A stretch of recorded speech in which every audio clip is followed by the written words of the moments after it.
नमस्कार। Stories with Tezu में आपका स्वागत है। हम आपके लिए हर बार एक नई, अनोखी और दिल को छू लेने वाली कहानी लेके आते हैं। कृपया चैनल को सब्सक्राइब करें ताकि आपकी सराहना हमें महसूस हो और हम लगातार प्रेरित रहें। तो चलिए डूबते हैं आज की कहानी में। Gold digger, episode 11। कुणाल, वो धीमे स्वर में बोली, मेरी जिंदगी में कई लोग आए, लेकिन प्यार, सच्चा प्यार सिर्फ तुमसे हुआ है। अब और कहीं नहीं जाना, तुम्हारे साथ ही रुक जाना चाहती हूं। कुणाल ने मुस्कुराते हुए उसकी ओर देखा, लेकिन उसकी आंखों में हल्का संशय था। पर हम तो अब शादीशुदा हैं, संजना। यही तो बसना होता है ना? संजना एक पल के लिए झिझकी, जैसे कोई बात छुपा रही हो। फिर जबरन मुस्कुराकर बोली, हाँ हाँ, मेरा मतलब था कि अब इस रिश्ते को और गहराई देना है, सब कुछ भूलकर सिर्फ हम। कुणाल ने उसका हाथ पकड़ लिया। एक बात कहनी थी, हमारी शादी थोड़ी जल्दी में हुई, तुम्हारे पेरेंट्स से मिल नहीं पाया। अब हम परसों हनीमून के लिए निकल रहे हैं, वर्ल्ड टूर। दिल्ली जाना नहीं हो पाएगा, क्यों ना हम उन्हें यहीं बुला लें। संजना थोड़ा चौंकी, पर तुरंत खुद को संभाल लिया। हाँ, बुला लेंगे, वो बोली। ठीक है, उन्हें ट्रैवल का खर्चा मैं भेज देता हूं, तुम बस उनके यूपीआई का आईडी दे दो। संजना ने झिझकते हुए मोबाइल निकाला और एक नंबर दिखाया। कुणाल ने तुरंत अपने फोन से 2 लाख रुपए ट्रांसफर कर दिए। हो गया, उसने मुस्कुराते हुए कहा। संजना की आंखों में चमक थी, जैसे किसी ने उसके हाथ में सारा जहां रख दिया हो। वो सोच रही थी, राजवीर सिर्फ एक कदम था, असली मंजिल तो अब मिली है। वो कुर्सी पर बैठ गई, आंखें बंद कर लीं और जैसे खुद को एक नए सपने में बहता हुआ महसूस कर रही थी। संजना अब सच में क्लाउड 9 पर थी, लेकिन सवाल यह था, वो जमीन पर कब उतरेगी और कैसे? ऊपर कमरे में संजना एक नई चमचमाती ट्रॉली बैग खोल चुकी थी। लाल रंग की गाउन को करीने से फोल्ड कर रखा और अब वो अपनी पसंदीदा हिल्स, परफ्यूम्स और एक्सपेंसिव सनग्लासेस अलग अलग सेक्शन में रख रही थी। हर जोड़ी कपड़ों के साथ एक नई मुस्कान जुड़ रही थी। पेरिस में ये वाला गाउन पहनूंगी और इटली के लिए ये रेड ड्रेस। हनीमून आउटफिट्स की लिस्ट खोल रखी थी।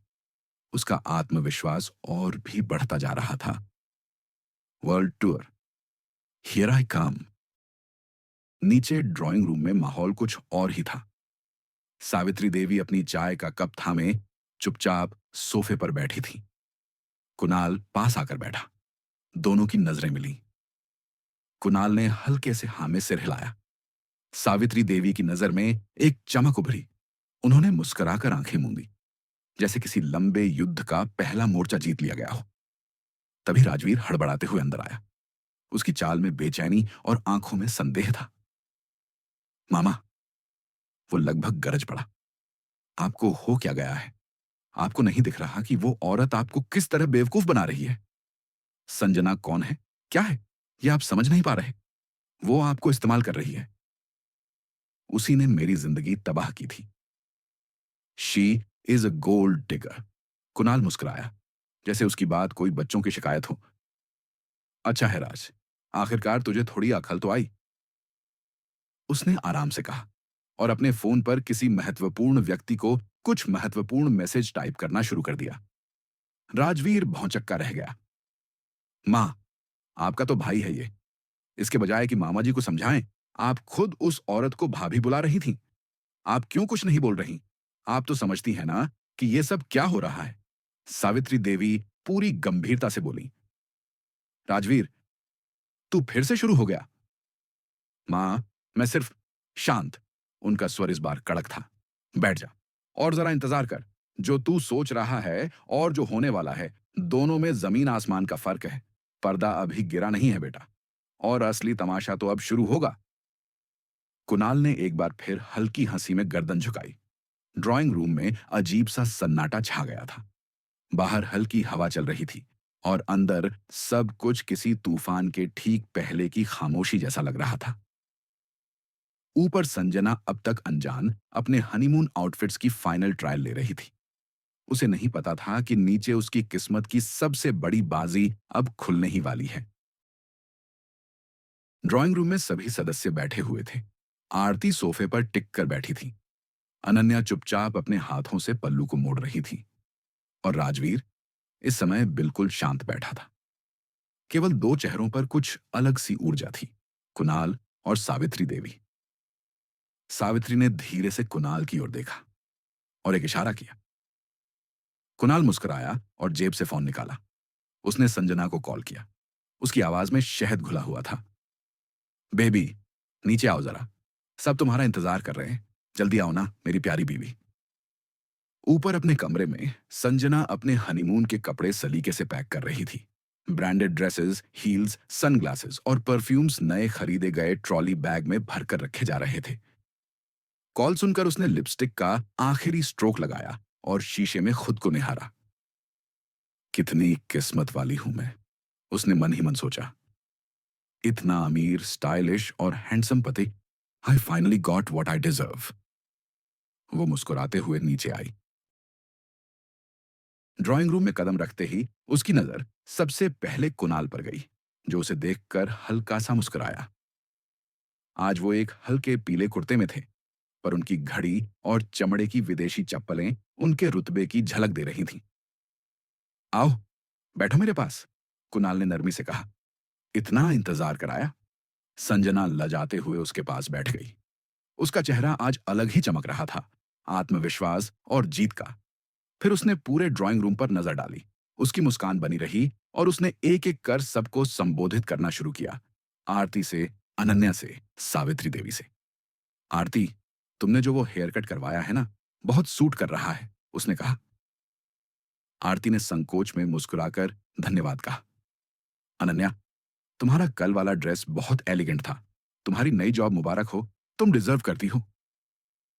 अनन्या ने पलटकर बस एक शिष्ट मुस्कान दी। कोई ज्यादा प्रतिक्रिया नहीं। हाँ जी, सॉरी सॉरी। दीदी, मेरा कुछ पर्सनल सामान यहीं छोड़कर जा रही हूँ। हनीमून पर भी तो शॉपिंग करेंगे ना? Hope it's okay. Savitri Devi ने सर हिलाया। अरे भाभी, आप तो घर की रौनक हो अब। हमारी जिम्मेदारी हैं आप। इन सब बातों के बीच राजवीर बिल्कुल चुप था। नजरें नीचे, होंठ भींचे हुए, लेकिन दिल में उथल पुथल मची थी। संजना अपनी जीत के नशे में डूबी सबको अपने जाल में बांधने की कोशिश कर रही थी। कुणाल शांति से बैठे थे। राजवीर अंदर ही अंदर कुड़कुड़ा रहा था और सावित्री देवी के चेहरे पर एक रहस्यमयी मुस्कान खेल रही थी। तभी धड़ाधड़ बाहर पोर्च में एक के बाद एक दो गाड़ियां आकर रुकी। पहली कार से एक बेहद स्टाइलिश, आधुनिक पर परिपक्व और आत्मविश्वासी महिला उतरी। उसके साथ दो छोटे छोटे बच्चे थे और पीछे उसके साथ एक और आदमी था, जो साफ तौर पर उसका पर्सनल असिस्टेंट लग रहा था। दूसरी कार से तीन पुलिस अधिकारी बाहर आए। दो महिला इंस्पेक्टर, एक पुरुष इंस्पेक्टर और उनके साथ एक बेहद आकर्षक, लंबी, वेल ड्रेस्ड महिला, सिविल ड्रेस में, लेकिन पैरों में पुलिस के स्टैंडर्ड बूट्स। राजवीर और आरती दोनों खिड़की की तरफ दौड़े। कुणाल, कुणाल, बाहर आओ तुम। आज सबके सामने तुम्हारी असलियत बताती हूं। वो स्टाइलिश महिला तेज कदमों से बच्चों को हाथ में थामे ड्राइंग रूम की ओर बढ़ रही थी। उसका चेहरा गुस्से से लाल था। राजवीर उसके सामने खड़ा हो गया। मैडम, ये मेरा घर है। आप कौन हैं और इस तरह शोर क्यों मचा रही हैं? महिला ने उसे घूरा। हटो रास्ते से। इतना कहकर उसने एक झटका दिया और राजवीर को धक्का देकर अंदर घुस गई। पीछे पीछे पुलिस अधिकारी भी अंदर दाखिल हो चुके थे।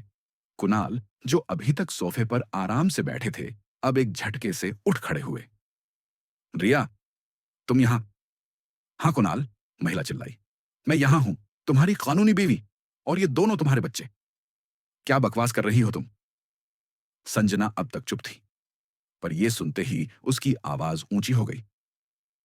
तमीज से बात करो मेरे पति से। रिया हंसी, एक कड़वी, ताने से भरी हंसी। तुम्हारा पति? ओह स्वीटी, लगता है तुम कुछ ज्यादा ही फिल्मों में खो गई हो। ये कुणाल मेरा पति है और हमारे दो बच्चे हैं। ये देखो। उसने बच्चों के हाथ पकड़कर आगे किया। संजना के चेहरे से रंग उड़ गया। नहीं, ये झूठ है, ये कोई चाल है। राजवीर स्तब्ध था। कुणाल कुछ बोलता, इससे पहले ही महिला इंस्पेक्टर सामने आई। कुणाल मेहता, आपके खिलाफ बिगमी का प्रिलिमिनरी कंप्लेंट दर्ज हो चुका है। आप एक समय में 2 लोगों से शादी नहीं कर सकते। हमें आपको थाने ले जाना पड़ेगा। संजना अब हकपका गई थी। नहीं, नहीं, ये सब नहीं हो सकता। एपिसोड 11 समाप्त हुआ। एपिसोड 12 के लिए स्टोरीज विद तेजू से जुड़िए शनिवार रात 9 बजे। तब तक खुश रहिए, मुस्कुराते रहिए और अपना खूब ख्याल रखिए।